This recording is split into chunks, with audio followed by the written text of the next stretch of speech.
হাইকোর্টের বিচারপতিদের প্রতি হাত জোর করে আমি বিনম্র আমার আবেদন, হাইকোর্টের সম্মানটাকে আবার ফেরত আনুন। কোনো রাজনৈতিক দলের বদলে হন করে ভুলভাল অর্ডার আর দেবেন না। সুপ্রিম কোর্টে এসএসসি কেস নিয়ে শুনানি ছিল, আর সেই শুনানির শেষে যখন সুপ্রিম কোর্ট রায় দান করেননি, কিছু লিখিত দেননি, শুধু সেখানে যে আলোচনা হয়েছে তার উপরে সমস্ত বাংলার টিভিগুলোকে আশ্চর্যজনকভাবে দেখলাম, তারা বলতে শুরু করলো স্থগিতাদেশ দিল না, রাজ্যের হার হলো, মুখ পুড়ল, অনিশ্চিত, চাকুরিজীবীদের শিক্ষকদের ভবিষ্যৎ অনিশ্চিত। কারা কারা বলছে? এবিপি আনন্দ, নিউজ 18 বাংলা, টিভি 9 বাংলা, সব। শুনানিটা শেষ হয়েছে, 10 মিনিট সময় নিচ্ছেন বিচারপতিরা, 3 জন বিচারপতি, তার মধ্যে একজন চিফ জাস্টিস অফ ইন্ডিয়া, যে আমরা এসে একটা শর্ট ভার্ডিক্ট দেব। তার মানে তাদের যেসব সাংবাদিকরা ছিল সুপ্রিম কোর্টে, তারা কি মূর্খ? তারা কি ইংরেজি কথাটা বুঝতে পারেনি? না তারা ভুল রিপোর্ট পাঠাচ্ছিলেন? 1-1.5-2 ঘন্টা ধরে আমি শুধু দেখলাম যে এবিপি আনন্দের পর্দায় শুধু হচ্ছে রাজ্য স্বস্তি ফেল না, রাজ্যের মুখ পুড়ল, স্থগিতাদেশ আসলো না। পরবর্তী ক্ষেত্রে কি দেখা গেল? ওই শর্ট অর্ডার বলে সুপ্রিম কোর্টের চিফ জাস্টিস যেটা ডিক্টেট করলেন, সেটা মূলত হাইকোর্টের দেবাংশু বসাক এবং তার সহযোগীর যে অর্ডার, সেটাকে পুরোপুরি নস্যাৎ করে দিলেন। এটা হবে না, ওটা হবে না, সেটা করা যাবে না, ওটা করা যাবে না, আমরা জুলাই মাসে শুনবো, তখন দেখা যাবে কি হয়, ততক্ষণ পর্যন্ত কিচ্ছু হবে না। আর বললেন কি, সিবিআই তদন্ত চলছে, চলবে, কারণ সিবিআই তো এই পর্যন্ত তদন্ত করে ঠোস কিছু বার করতে পারেনি। সিবিআই তদন্তের আদেশটা কেন হয়েছিল? যে যদি দুর্নীতি হয়ে থাকে, সেই দুর্নীতিতে কারা যুক্ত ছিল তাদের বিরুদ্ধে তুমি তদন্ত করে প্রমাণ নিয়ে এসে দোষীদের শাস্তি বিধানের ব্যবস্থা করো। আপনারা বলুন তো, হাইকোর্টের যে মোটা অর্ডার, 26,000-এর চাকরি এক ধাপে খেয়ে নিল, যেটাকে বলা হচ্ছে যে তুলনা করা হয়েছে আজকে ওই সুপ্রিম কোর্টে, যে মাথা ব্যথা হয়েছিল তাই জন্য হাইকোর্ট বলল গলা কেটে বাদ দিয়ে দাও, না থাকবে মাথা, না থাকবে মাথা ব্যথা, সেটা বলেছেন। এই হচ্ছে আমাদের কলকাতা হাইকোর্টের অবস্থা। সব রাজনৈতিক উদ্দেশ্য প্রণোদিত সব অর্ডার।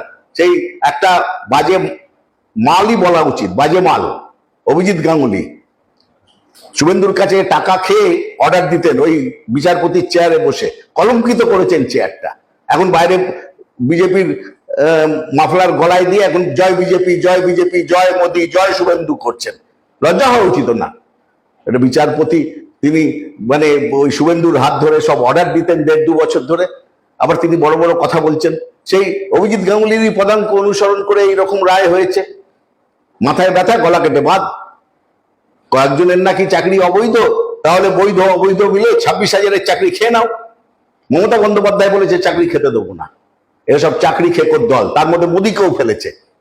যখন মোদী দেখলেন পুরো বাংলার ভোট একদম যাচ্ছে, তাড়াতাড়ি এসে আগের মিটিংয়ে বললেন, আমি আমার পার্টিকে বলছি একটা আইনের ব্যবস্থা করতে, আইনি সহায়তা দিতে, যারা যোগ্য ব্যক্তি তাদের চাকরি গেছে। কেন এখন হঠাৎ বলছিস কেন বাবা?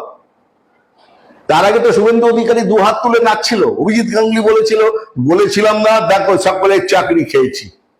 আর এখন মোদী ঠিক উল্টো কথা বললেন, তখন কিন্তু এদের মুখে চুপ, কুলু পেটেছে।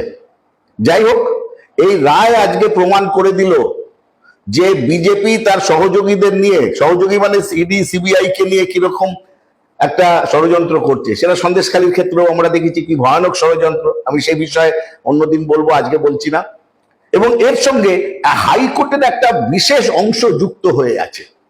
হাইকোর্টের একজন বিচারপতি বলেছিলেন, পচা আপেলের গল্প শুনিয়েছিলেন, যে এক বস্তা আপেলের মধ্যে একটা আপেল পচা হলে বাদ বাকি আপেলকে দেখতে হয় পচা কিনা, নয়তো পুরো বস্তা ফেলে দিতে হয়।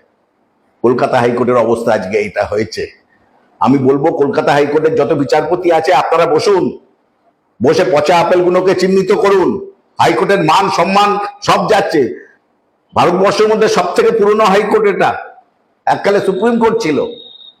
সেই কলকাতা হাইকোর্টের সম্মান ধুলোয় মিশিয়ে দিচ্ছে কয়েকজন রাজনৈতিক উদ্দেশ্য প্রণোদিত, যারা রিটায়ারমেন্টের পর কি পাবো, কিংবা এখান থেকে সুপ্রিম কোর্ট কি করে যাব, তার জন্য পলিটিক্যালি মোটিভেটেড হয়ে কাজ করছেন।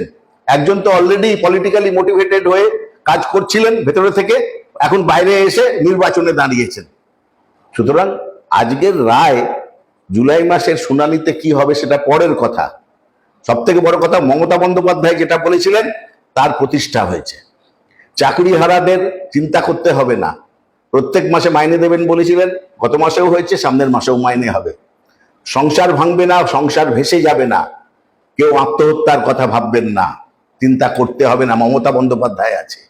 আর এরই সঙ্গে বলবো, হাইকোর্টের যারা ভেতরে আছেন, যারা শুভ বুদ্ধি সম্পন্ন, ভালো জাস্টিস, তাদের উপরে এক্সট্রা দায়িত্ব, শুধু নিজেরা ঠিক জাজমেন্ট দেবেন সেটাই নয়, আপনাদের দায়বদ্ধতা কলকাতা হাইকোর্টকে দূষণ মুক্ত করা। কারণ কলকাতা হাইকোর্টের ভেতরে দূষণ ঢুকেছে, পলিউশন। কিছু জাস্টিস টোটালি পলিটিক্যালি মোটিভেটেড হয়ে তারা জাজমেন্ট দিচ্ছেন, অর্ডার দিচ্ছেন, শুধু লক্ষ্য যে কি করে গভর্নমেন্ট, মানে আমি যে দলকে সমর্থন করি সেই দলের বাইরে তৃণমূল কংগ্রেসকে অ্যাটাক করা যায়। এটা হওয়া উচিত না। আইন শৃঙ্খলার ব্যাপারে, আইন কানুনের ব্যাপারে যেটা করার, আইন মেনে করুন। আইন না মেনে এই ঘটনা হলে মানুষ মেনে নেবে না। মানুষের আদালত কিন্তু সব থেকে বড় আদালত।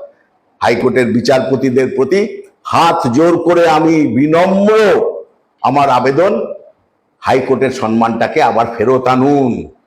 কোনো রাজনৈতিক দলের বদলে হন করে ভুলভাল অর্ডার আর দেবেন না।